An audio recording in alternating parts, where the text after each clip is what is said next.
Hello and welcome to Gladys Cake Kitchen. Today I'm going to be showing you how to make this simple pink ganache cake completed with hand-painted gold drip and decorated with an assortment of flowers, macarons and buttercream piping details. We'll be discussing leveling and filling your cake for better results, and I'll be giving you detailed information about my own cake decorating issues and how I resolve them to help you achieve great results on your cake decorating journey. As always, it's a pleasure to have you here, and without having to waste your time, let's jump right into making this cake. I am starting with two 6-inch red velvet cakes that were baked 24 hours earlier, and soon after baking they were wrapped up warm in a cling film and left in the freezer overnight. The cakes were brought out hours earlier to thaw before use, and the reason for freezing cakes warm is to trap in more moisture, which also makes for a tender crumb. These cakes were baked 4-inch deep but are to be leveled evenly into 1 1/4 inch thickness using this 10-pound cake leveler from Amazon. Leveling your cake evenly will ensure evenness and alignment during the filling and stacking phases, and together with recommended good practices during the cake decorating process will lead to a well-presented cake.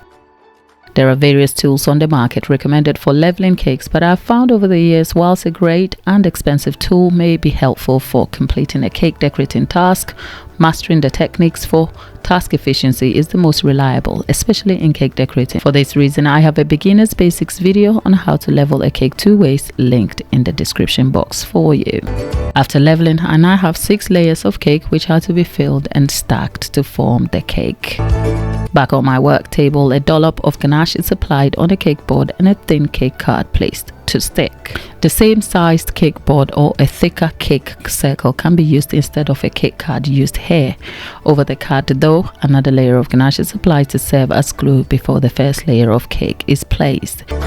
Achieving a straight, standing, well-presented cake starts from here, which can be considered the foundation of the decorating process. Over the layer of cake is placed some buttercream, which is spread evenly using an offset spatula dipped in warm water to level the buttercream out. Another layer of cake is placed over the buttercream, and the process is repeated meticulously until all cakes are filled and stacked. As part of the process though, when a few cakes are stacked, the sides are cleaned of any excess buttercream edging out from inside the cake, and the layers are checked for alignment before more layers are added. While this may seem all too perfect on this occasion, there has been times where this part of the cake decorating process has not been observed diligently, creating further problems later. For more of some of these issues, check the description box for some videos on some of my most cake decorating challenges and how I fixed them. 4 layers done and a final layer of cake is placed. I had 6 layers earlier, but I needed only 5, which after filling and stacking leaves my cake standing at nearly 8 inches tall. The cake is now to be wrapped in a cling film, as I'm leaving this cake overnight in the fridge. This will stop the cake drying out and will help the cake to keep its form. Recipes for the buttercream and red velvet cake used here are linked in the description box for you. So the cake is left in the fridge to set overnight, but I wanted to take some time to let you know that you don't have to leave your cake in the fridge overnight to set as I've done here. I've other tasks prioritized along the way, so I'm having to leave my cake overnight just because it will help me with making up for time. However, in the morning there are things I have to account for, because the cake would have been set in the fridge overnight. It is likely going to look like it's frozen, even though that was not the intention. The intention for keeping the cake set in the fridge is to set it firm, keep its form, so that when I come to trimming the cakes I don't have stability issues like shifting and sliding. So perhaps what I have to account for is when the cake is taken out of the fridge in the morning, I'll leave it for up to 2 hours to come back to room temperature. It won't soften the cake and the plastic still remains on the cake, after which I will unwrap the cake and then get it back to the work table when you'll see me trim the cake. To make trimming easier, I will dip the sharp knife in hot water and make sure it cuts finely around the cake, which doesn't cause more friction, causing the cake to shift around at all. For you though, you don't have to do what I have done here, but you can employ this method if you're looking to save time and you're working on your cake in parts. If you have some time on your hands and you have filled and stacked your cake, it is greatly important to leave your cake to set firm. The buttercream will set as glue to hold the layers together, so when you move on to the next stage of your decorating process, it will make things a lot easier. Like I've said said if you leave the cake to freeze completely or it's too cold when you're working with, chances are you will have condensation issues, which will lead to expansion and cause cracks in, say, a fully buttercreamed cake or ganache cake. Or sometimes even when you cover the cake in fondant, you'll find that there are cracks in the cake which are hard to get rid of, or that might cause you to kind of go back on your decorating process to fix or correct those problems. So the intention here is leave the cake to chill, but do not freeze it completely. We're back from our little cake lecture. It's time to trim the cake.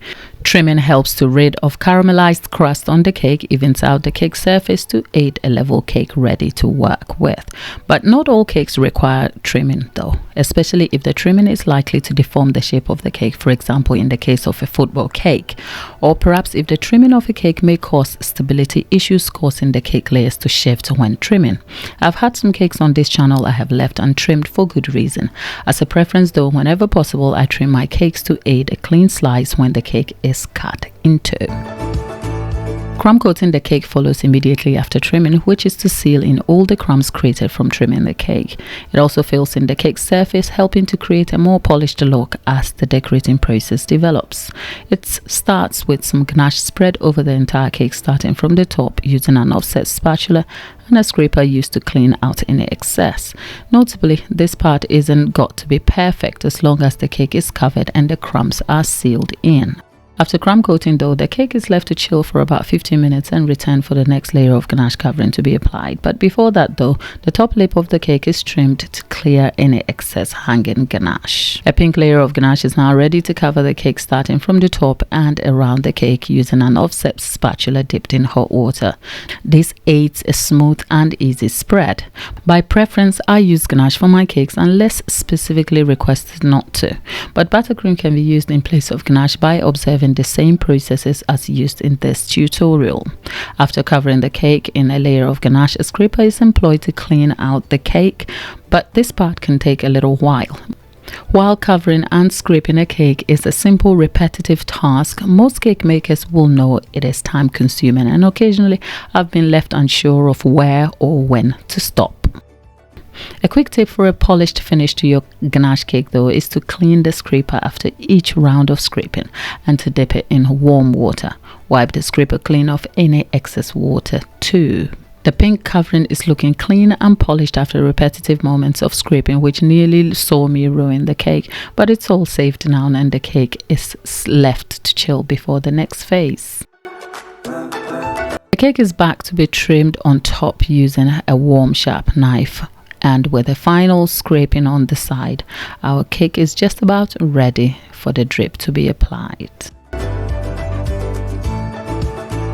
To apply the drip, the cake is to be chilled, which is later transferred onto a fondant covered board and returned for the drip to be added. A few things to note though is to ensure the cake is completely chilled to touch and the drip is of the right temperature and consistency before using. Now let's talk about the temperature of the drip. Whilst the temperature of the drip may not seem like a big deal, trust me, it is a big deal. If it's not cool enough before you use it, it will melt your cake, it will drip fast, and you'll find that I had some of those issues along the way.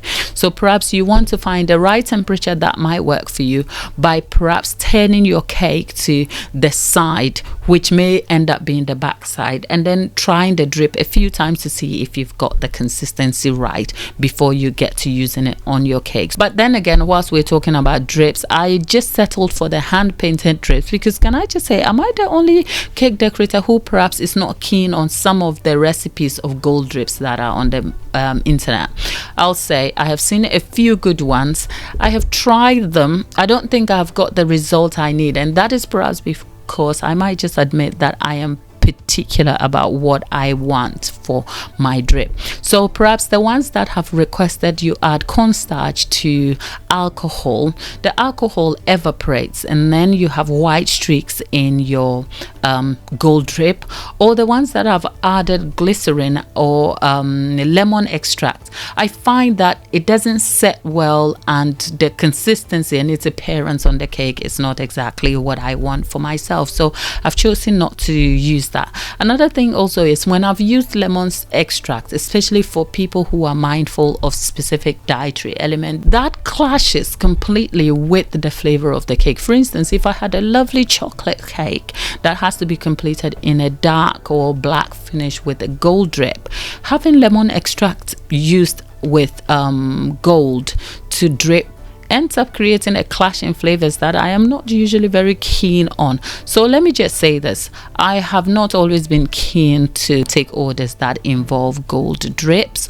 on cakes, and when the request hasn't suited the circumstance for which I will have to produce my best work, I've simply declined it. So let's just say I'm still looking for the best drip out here that is gold, but in the meantime, until I find that, I'm probably going to meticulously try and paint my gold, which may sometimes be a little messy, but that's cake decorating. You make the most of it, and you'll find that I've made mistakes along the way. But with that said, our drip is done and left to set before the cake is returned to be painted.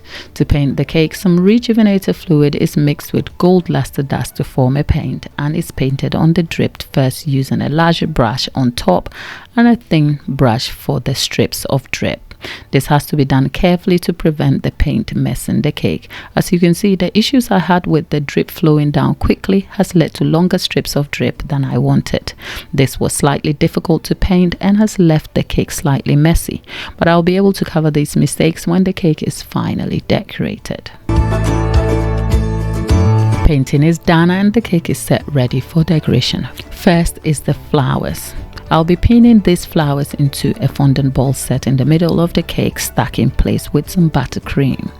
The flowers are a selection of artificial roses with toothpicks inserted as their stalk, and this removes the metal elements to make the flowers food safe.